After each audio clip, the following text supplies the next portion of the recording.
Bonjour à toutes et à tous, c'est Elpo sur la chaîne des Amis Techno. Et aujourd'hui, je vais vous parler du 18B20.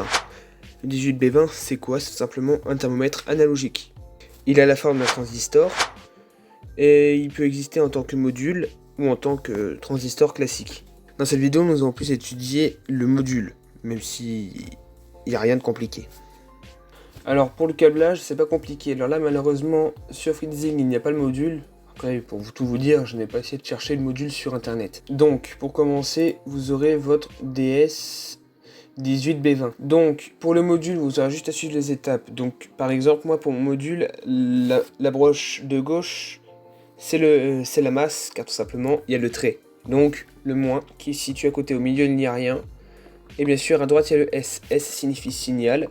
Donc celui du milieu c'est du coup le plus et le S c'est le signal. Donc ici j'ai branché le signal sur le 2 mais bien sûr ce n'est pas obligatoire, c'est moi qui l'ai branché pour bien vous l'inclure avec le code. Autrement dit, pour le mode transistor, il suffit de mettre de raccorder la broche de gauche au moins, la broche du milieu au signal 2 et en passant y mettre une résistance de 4,7 ohms sur la broche de droite. Et bien sûr la broche de droite est reliée au 5 volts. Alors pour le code, je vais encore une fois vous faciliter la vie, pas celle de l'Arduino, en vous incluant une librairie. Comme ça c'est plus facile pour vous pour coder. Mais bien sûr, ça prendra un peu plus d'espace dans l'Arduino, malheureusement. Alors du coup, vous allez pouvoir inclure la librairie DS18B20.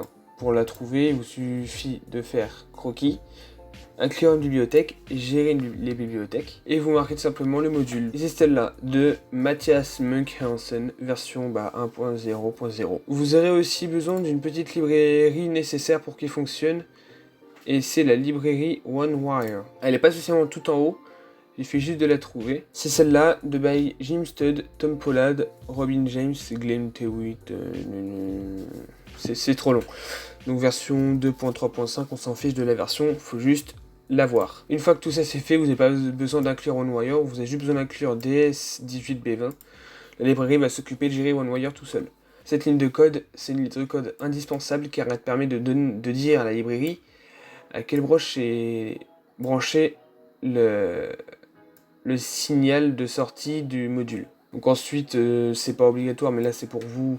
Je mets le port série. Ici, ce n'est pas très obligatoire, mais ici, c'est pour nous donner combien il y a de modules connectés sur la broche actuelle. Comme ça permet avec l'adresse, donc là, je ne vous l'ai pas dit dans le code, mais s'il y a plusieurs, il y aura une adresse donnée, et vous pourrez utiliser cette adresse pour capter la température d'un module à la place de l'autre, comme le système d'écran en I2C. Ensuite, toute cette section-là, c'est une section pour la détection du modèle de votre module. Donc nous on sait déjà le modèle, mais la librairie ne fait pas seulement le DS18B20 apparemment. Elle peut en faire d'autres. Du coup vous aurez juste à détecter. Et si bien sûr le module n'est pas connu par la librairie, bien sûr ça ne marche pas. Ensuite dans le loop, il y a la ligne de code classique, du coup le ds.getTempC qui permet juste d'avoir la température en Celsius. Et du coup le ds.tempf pour avoir la température en Fahrenheit. Rien de plus compliqué pour les lignes de code. Pour terminer, je vais juste vous montrer rapidement ce que ça peut donner. Ici 28°62, 83° en Fahrenheit, 83°41. Alors monsieur, ça a 28 degrés, mais c'est pas le cas, c'est juste que le module, je l'ai touché et il y a eu des petits... Il a été un petit peu aussi bougé.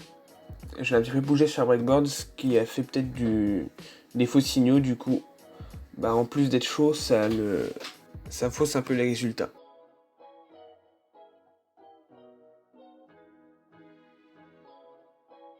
Comme vous voyez, après l'avoir laissé un petit peu, ça baisse. Pas rapidement, mais ça baisse. Et la température actuelle est de 26°7. Ça fait chaud, mais autrement dit, en le laissant sans le toucher, au fur et à mesure, comme vous voyez, ça baisse.